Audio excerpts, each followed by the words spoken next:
भारत में अनुवाद का इतिहास क्या है? आप इस पर एक नज़र डालें और बताएँ कि हमारे भारत में अनुवाद का इतिहास क्या है? देखिए, भारत में भाषा का अध्ययन बहुत गंभीरता से शुरू से ही किया जा रहा है। वैदिक युग में भी जब वेदों की रचना हो गई थी और उसके बाद जब वेदों के अध्ययन की बारी आई थी, तो वेदों का अध्ययन करने के लिए 6 वेदांग निर्धारित किए गए थे और 6 वेदांग में से 2 वेदांग ऐसे हैं जो सीधे-सीधे भाषा से जुड़े हुए हैं। एक व्याकरण है और दूसरा छंद।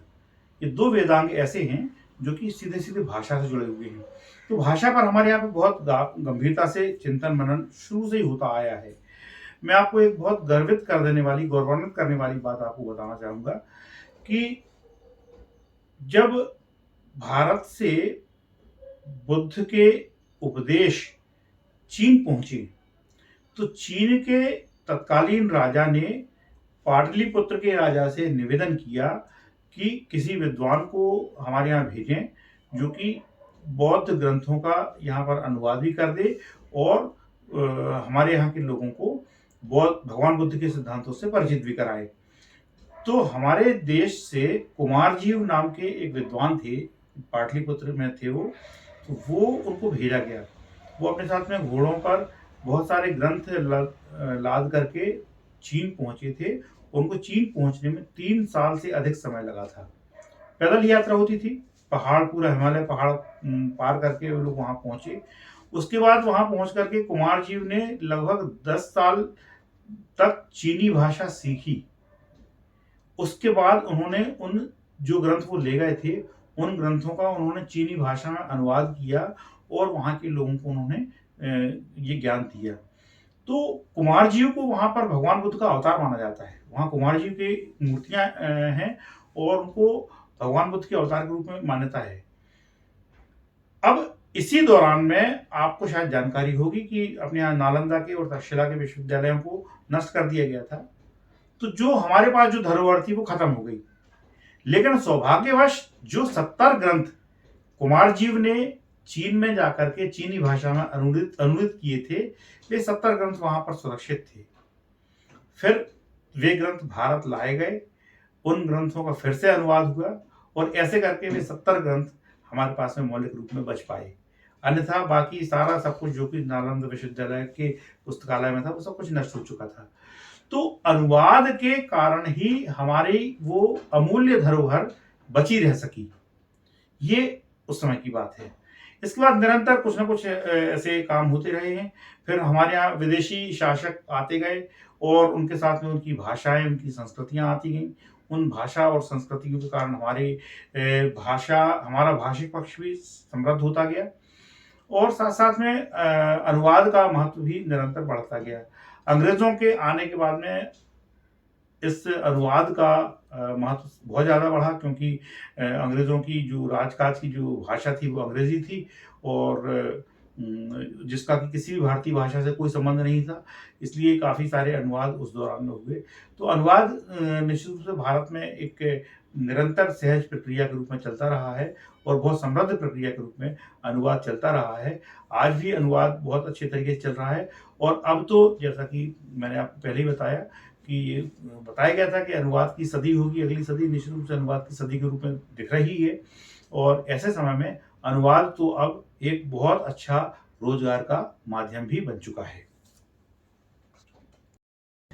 आनंद कृष्ण जी जबलपुर से हैं, भोपाल में रहते हैं, आकाशवाणी जबलपुर से काफ़ी सालों से जुड़े हैं। जब मैंने सन 2000 में रेडियो आकाशवाणी में शुरू किया था, तो आनंद जी को वहाँ कम से कम 3 से 4 साल या 5 साल हो चुके थे, क्योंकि मैं 2000 में आई थी और वो शायद 94 से जुड़े हुए हैं, तो बल्कि ज़्यादा साल उन्हें वहाँ हो चुके थे। तो अनुवाद से आप जुड़े, आप नौकरी करते हैं, आप अनुवाद से जुड़े, लेकिन आप अनुवाद से जुड़े कैसे? ये हमारा अगला जो सवाल है वो आपके लिए है कि आप अनुवाद से कैसे जुड़े? देखिए, मैं मूल रूप से इंजीनियरिंग का छात्र था और अनुवाद में मैं संयोगवश आ गया। पहले हम लोग जब पढ़ रहे थे, कॉलेज में पढ़ते थे, तो उस समय मज़ाकिया तौर पर कुछ-कुछ अनुवाद करते थे। जैसे शोले फ़िल्म के डायलॉग अंग्रेज़ी में ट्रांसलेट कर लिए, उनको अंग्रेज़ी में बोला करते थे। ऐसे मजाक की चीज़ें चला करती थी। लेकिन कहीं ना कहीं उसी दौरान में मेरे भीतर एक अनुवादक बनने की बात कहीं ना कहीं कुछ अंगड़ाइयाँ ले रही थी। 1986-87 के आसपास में जब डॉक्टर हरिवंश राय बच्चन की आत्मकथा 10 द्वार से सोपान तक धारावाहिक रूप से प्रकाशित हो रही थी, तो उसे जब मैंने पढ़ा तब मुझे पहली बार ये मालूम चला कि केंद्र सरकार के कार्यालयों में हिंदी अनुवादक और हिंदी अधिकारियों जैसे पद भी हुआ करते हैं। और तब अचानक मुझे ऐसा लगा कि ये जो क्षेत्र है, ये मेरे लिए ये है, मेरा क्षेत्र ये है, मुझे यहाँ पर काम करना चाहिए। तो उसके बाद में फिर मैंने हिंदी साहित्य पढ़ा, हिंदी साहित्य में उपाधि ली और अनुवाद में फिर अनुवाद की संयोगवश अनुवादक की परीक्षा भी दी और उस परीक्षा को मैंने पास भी कर लिया। फिर मैं दूरसंचार विभाग में अनुवादक के रूप में आ गया था। उसके बाद मैंने दिल्ली में केंद्रीय अनुवाद ब्यूरो में प्रशिक्षण प्राप्त किया अनुवाद का, और उसी प्रशिक्षण के दौरान में दिल्ली में रहने के दौरान में मेरा अनुवाद क्षेत्र की जो व्यापकता है और भविष्य की जो संभावनाएं थी उनके बारे में भी जानकारी मुझे मिलती गई, और मैं धीरे धीरे अनुवाद के नेटवर्क से जुड़ता गया। और फिर उसके बाद में काम आता है और मैं काम करके देता हूँ, और उसका अच्छा मानदेय मिलता है। और मानदेय तो ठीक है, मानदेय तो अच्छा मिलता ही है, साथ साथ में सम्मान मिलता है, जो कि मुझे बड़ा अच्छा लगता है। और मुझे लगता है कि मेरा किया हुआ काम जो है वो किसी हद तक, कुछ हद तक सार्थक हुआ है। तो ये अनुवाद का ऐसा चल रहा है। किस किस भाषा में किया आपने अनुवाद, सीखा किया किस किस भाषा में? हाँ, मैं देखिए अधिकतर काम तो अंग्रेजी और हिंदी के अनुवाद का मिलता है हमें, लेकिन भारत में यदि हम अनुवाद इंडस्ट्री, ट्रांसलेशन इंडस्ट्री के बारे में यदि हम बात करें, तो जो क्षेत्रीय भाषाओं से हिंदी में और हिंदी से क्षेत्रीय भाषाओं में अनुवाद की काफ़ी संभावनाएं हैं। इसके साथ साथ में तकनीकी और ज्ञानात्मक साहित्य जो है उसके अनुवाद में तो अनंत महासागर है वो तो, क्योंकि जिस तेजी से ज्ञान का क्षेत्र बढ़ता जा रहा है, उसमें व्यापकता आती जा रही है, विस्तार होता जा रहा है, वैसे वैसे उनकी संबंधित साहित्य भी जो है वो भी आता जा रहा है, और उस साहित्य का अनुवाद जो है वो होना है। मगर मुझे कभी कभी ये देख कर बड़ी तकलीफ होती है कि बहुत ही दोयम दर्जे का, बहुत ही औसत से भी नीचे दर्जे का अनुवाद आता है कई बार, जो कि कई बार मूल से बहुत हट करके भी हो जाता है, कई बार बड़ा हास्यास्पद अनुवाद भी होता है। तो उसके पीछे लेकिन कारण ये है कि जो लोग ट्रांसलेशन करा रहे हैं, जो लोग अनुवाद कराते हैं, वे चाहते हैं सस्ते में काम हो जाए, लेकिन सस्ते में हुआ जो काम है वो कई बार बहुत अच्छे मतलब कुशल अनुवादकों के द्वारा किया हुआ नहीं होता है सस्ता काम, तो कई बार वो अनुवाद अच्छा नहीं आता है।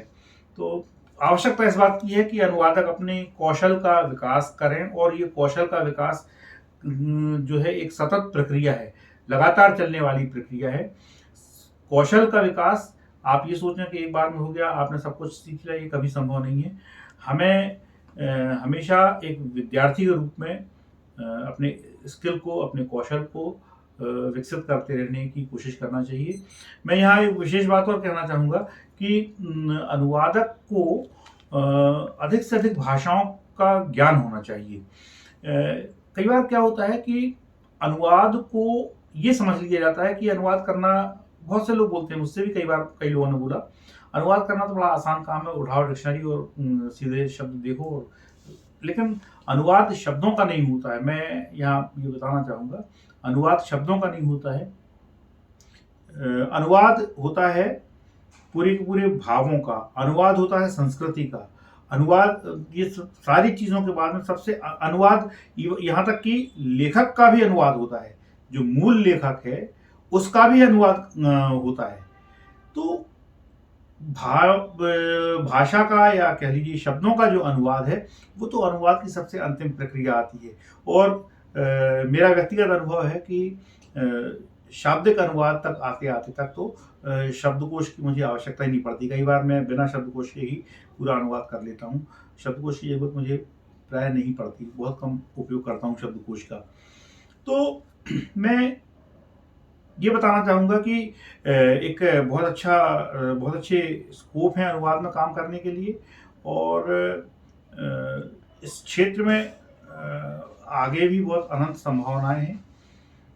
जो लोग भावात्मक साहित्य का, यानी कहानी, कविता, उपन्यास आदि का अनुवाद कर सकते हैं, उनको खुद भी थोड़ा साहित्यिक प्रवृत्ति उनके अंदर यदि होगी तो वो बहुत अच्छे से कर सकेंगे।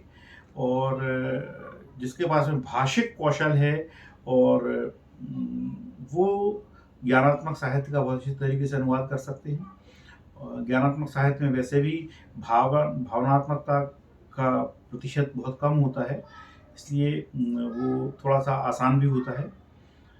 लेकिन उसमें पैसा अच्छा मिलता है, मानदेय अच्छा मिलता है उसमें, तो उसमें काम किया जा सकता है।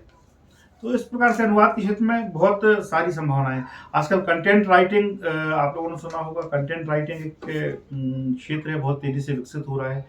कंटेंट राइटिंग में लोग काफ़ी काम कर रहे हैं।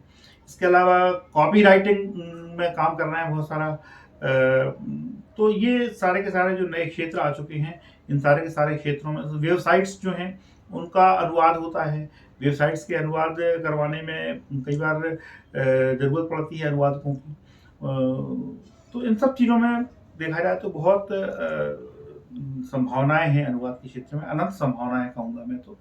और ये बहुत तेज़ी से विकसित हो रहा है। मैं तो कहूँगा ट्रांसलेशन इंडस्ट्री जो है वो जिस तेज़ी से विकसित हो रही है, सूचना प्रौद्योगिकी की जो इंडस्ट्री है, उसी के समानांतर भी ट्रांसलेशन इंडस्ट्री भी विकसित होती जा रही है।